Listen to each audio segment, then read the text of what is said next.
Assalamualaikum warahmatullahi wabarakatuh. Perkenalkan, nama saya Husnul Inayah, NIM 63. Saya dari kelas PKMIP semester 6.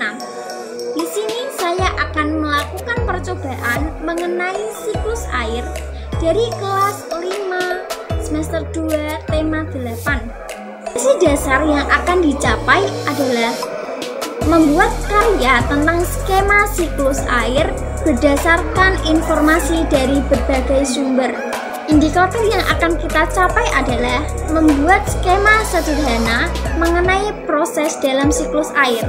Tujuannya untuk mengetahui tahapan ataupun proses dalam siklus air. Langkah pertama yang akan kita lakukan adalah menyiapkan alat dan bahan. Alat yang akan kita gunakan pertama yakni toples. Yang kedua adalah plastik transparan dan juga karet gelang. Dan alat yang terakhir adalah alat tulis. Ini ya.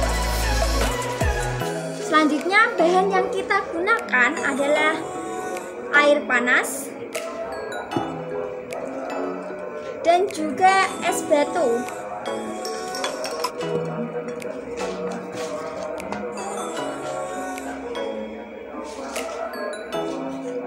Kita siapkan toples,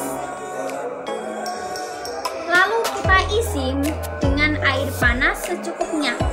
Hati-hati ya, karena ini air panas, jangan sampai mengenai kita. Kita isi dengan air panas secukupnya, jangan terlalu banyak maupun terlalu sedikit.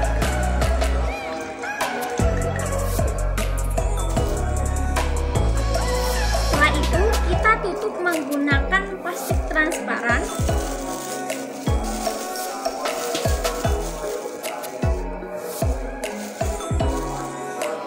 Dan jangan lupa kita ikat menggunakan karet gelang supaya udara yang ada di dalam toples tidak keluar.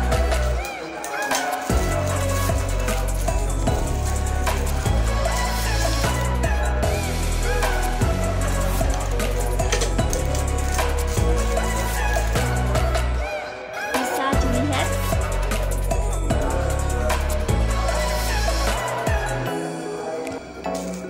Setelah itu kita letakkan es batu di atas plastik. Kita tunggu dan amati perubahan apa yang terjadi di dalam toples.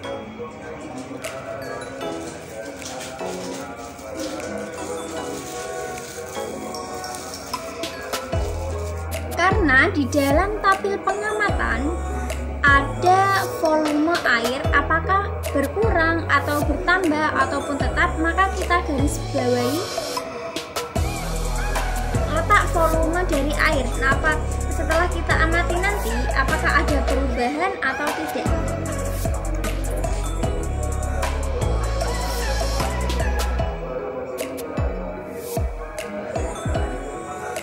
Tanya di sini ya.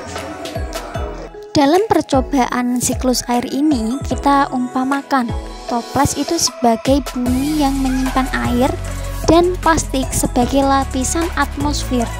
Ada 3 proses yang terjadi dalam percobaan ini. Yang pertama ada penguapan, yang kedua pengembunan, dan yang terakhir adalah terjadinya hujan.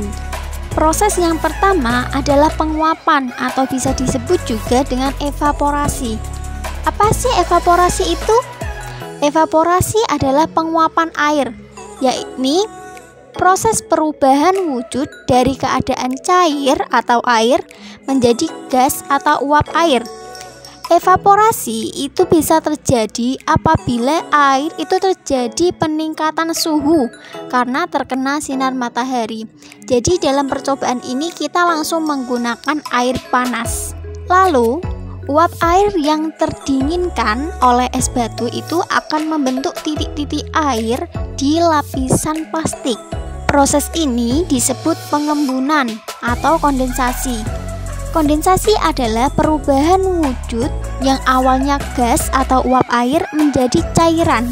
Kondensasi ini tuh bisa terjadi ketika uap air itu didinginkan lalu berubah menjadi cairan. Dan yang terakhir adalah proses presipitasi atau terjadinya hujan.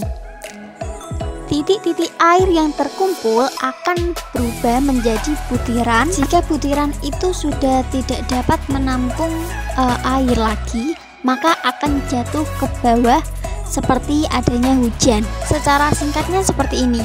Uap air tadi yang telah terdinginkan itu akan membentuk titik-titik air berupa awan. Dan jika awan sudah tidak dapat menampung massa air yang dikandungnya, awan kemudian itu menurunkan air hujan ke bumi. Air hujan yang jatuh ke bumi akan terserap kembali ke dalam tanah atau akan kembali ke laut. Ini disebut proses infiltrasi. Lalu volume air yang ada di bumi apakah tetap bertambah atau berkurang? Jawabannya adalah tetap, karena air itu mengalami siklus air yang berputar. Itulah percobaan mengenai siklus air. Langkah selanjutnya adalah membuat karya tentang skema siklus air berdasarkan percobaan yang telah kita lakukan. Jangan lupa siapkan alat tulisnya ya.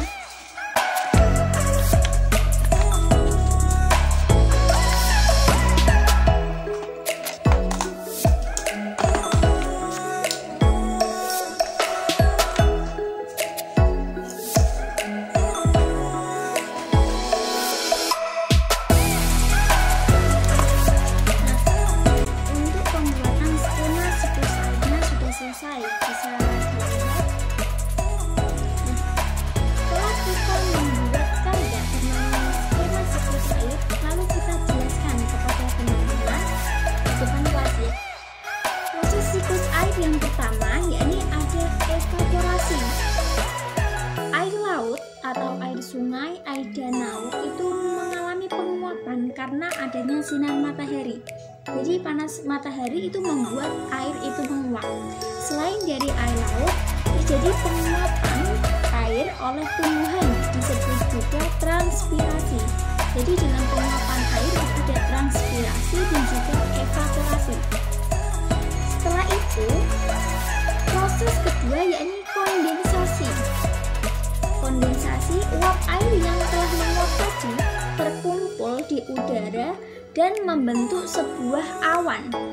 Awan ini lalu pergi menuju ke daratan yang lebih tinggi, tertiup angin, lalu uap air itu yang ada dalam awan itu jatuh ke bumi dalam bentuk hujan. Jatuh ke bumi dalam bentuk hujan, lalu ke infiltrasi, yakni airnya hujan yang jatuh tadi itu terserap kembali ke dalam tanah, atau sebisa mungkin air itu kembali ke dalam laut tadi. Jadi prosesnya itu berputar ya, yang awalnya menguap membentuk awan, lalu ke daratan menjadi hujan terserap, ada yang kembali ke laut, kembali lagi menguap lagi, seperti itu. Nah, itulah percobaan dari kelas 5 mengenai siklus air.